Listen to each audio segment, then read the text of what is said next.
Paul Moulamboué, bonjour. Bonjour. Vous étiez chargé de la sécurité à l'inspection générale de la police le 1er juin 2010, le jour où Floribert Chebeya a été tué. Vous étiez vous-même au bureau ce jour-là. Qu'est-ce que vous avez vu? C'est à partir de 17h, il y a mon ami le major Christian Goy, qui est le commandant bataillon Simba, qui m'a appelé. Il m'a dit que je suis accompagné par un visiteur de marque qui va rencontrer le général Numbi. Et je lui ai dit non, le général Numbi est absent. Il m'a dit non, dans quelques minutes, le général va arriver à l'inspection générale. Il est entré avec un monsieur que je ne connais pas. Et lorsqu'il est sorti, c'est lui-même la personne qui s'est présentée devant moi. Il m'a dit, moi je m'appelle Floribert Chebeya, le secrétaire exécutif de la voie des envois. Combien de temps est-il resté dans votre bureau? À partir de 19h et quelques minutes, c'est le major Christian qui est venu récupérer Chebeya dans mon bureau. La première chose, il s'est excusé devant Chebeya, lui disant non, le chef s'excuse, il ne doit plus vous recevoir ici au bureau, il préfère vous recevoir à sa résidence privée.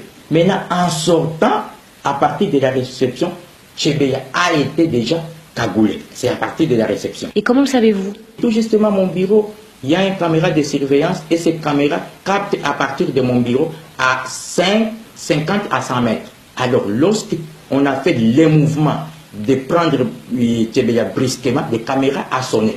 Et c'est ce qui m'a suscité. En regardant cette caméra, je vois le major Christian et quelques éléments de la police cagoulé Chebeya par les sachets, à ceux qui connaissent Kinshasa, des sachets vivants, et on l'a commencé à scotcher. Et c'est ce qui m'a suscité de descendre, de quitter mon bureau et descendre, de savoir qu'est-ce qui se passe. C'est à ce moment-là que vous les avez rejoints à la réception? Je n'avais pas trouvé Chebeya à la réception. On l'a amené directement au hangar. J'ai appelé major Christian. Je lui ai posé la question de savoir.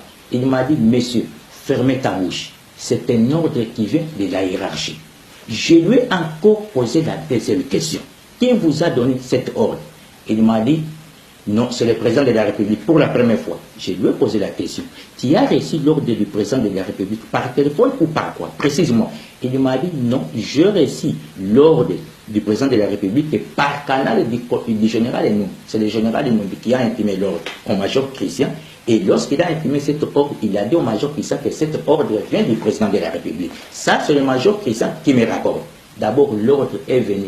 Toute personne qui accompagnerait Chebeya, que ce soit son fils, que ce soit son collègue, que ce soit son époux, doivent subir les mêmes sorts que Chebeya. Et il m'a dit, voyez dans la voiture, son chauffeur, on l'a déjà exécuté. J'ai regardé la voiture, j'ai vu un corps sans vie. Et lorsque je parle avec le major Christian, les policiers sont en train déjà de continuer à étouffer Chebeya. Et quelle a été votre réaction? Moi, je suis un officier sans troupe. Le major Christian, c'est l'officier avec troupe. Donc, je rentrais à mon bureau parce que je savais que les caméras étaient en train d'enregistrer. Je dois faire rapport à la hiérarchie. Vous voyez un assassinat se dérouler devant vos yeux. Pourquoi n'avez-vous pas tenté de le sauver? Non. Et en ce moment-là, qu'est-ce que je devrais faire?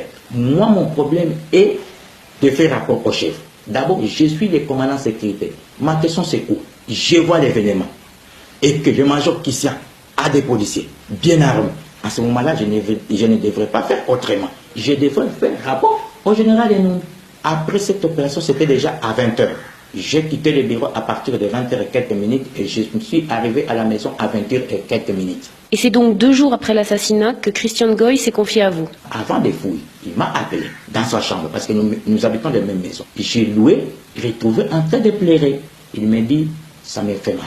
Ça me fait mal parce que je viens d'avoir d'autres ordres auprès du général Enumbi de vous exécuter. Avant de fouiller, il faut exécuter ton ami. Je lui ai demandé, est-ce que le général Enumbi vous a dit le mobile de cet assassinat, d'exécuter Chebeya? Il m'a dit non. Chebeya est un témoin gênant il m'a dit pour 2 choses. 1, le massacre de Bundu Diakongo. De 2, M. Chebeya avait enquêté des massacres de l'Équateur. Les gens qui ont fait cette opération, ce sont les éléments du bataillon Simba dirigé par le major Christian. Et que ces bataillons recevaient les ordres directement du général Numbi. 10 jours après le meurtre, vous vous faites enlever. Là, lorsqu'on m'a arrêté, on m'a cagoulé. Et on m'a amené dans une destination inconnue. Maintenant, lorsque nous étions arrivés dans cette destination, on m'a fait ouvrir les cagoules. Et je me suis retrouvé que je suis dans la résidence privée d'un conseiller du général Enumbi. On commence à me traiter, toi tu es très, tu voudrais trahir le général Enumbi, qu'est-ce qu'il faut? Bon, ça c'est le 11, jusqu'à les 13. Les 13, c'était un certain dimanche. Okay. Après quelques minutes, à 14, on nous a amenés à manger. Je surveillais les mouvements des policiers. Et je suis sorti brusquement, j'ai escaladé les murs et je suis parti. Vous restez 9 mois caché à Kinshasa, puis vous décidez de vous rendre à la justice. Mais là, vous êtes à nouveau arrêté, emmené à Lubumbashi. Vous parvenez à vous évader à nouveau et cette fois à quitter le pays. Vous avez été condamné à mort par contumace pour assassinat, association de malfaiteurs. Pourquoi témoigner aujourd'hui? On m'a condamné illégalement. J'étais devant la justice. Mais la justice devait me livrer.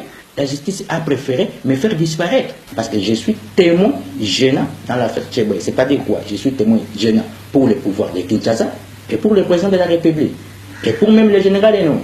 À ce moment-là, il n'y a pas moyen de retourner au pays. Paul Mouilamboué, je vous remercie.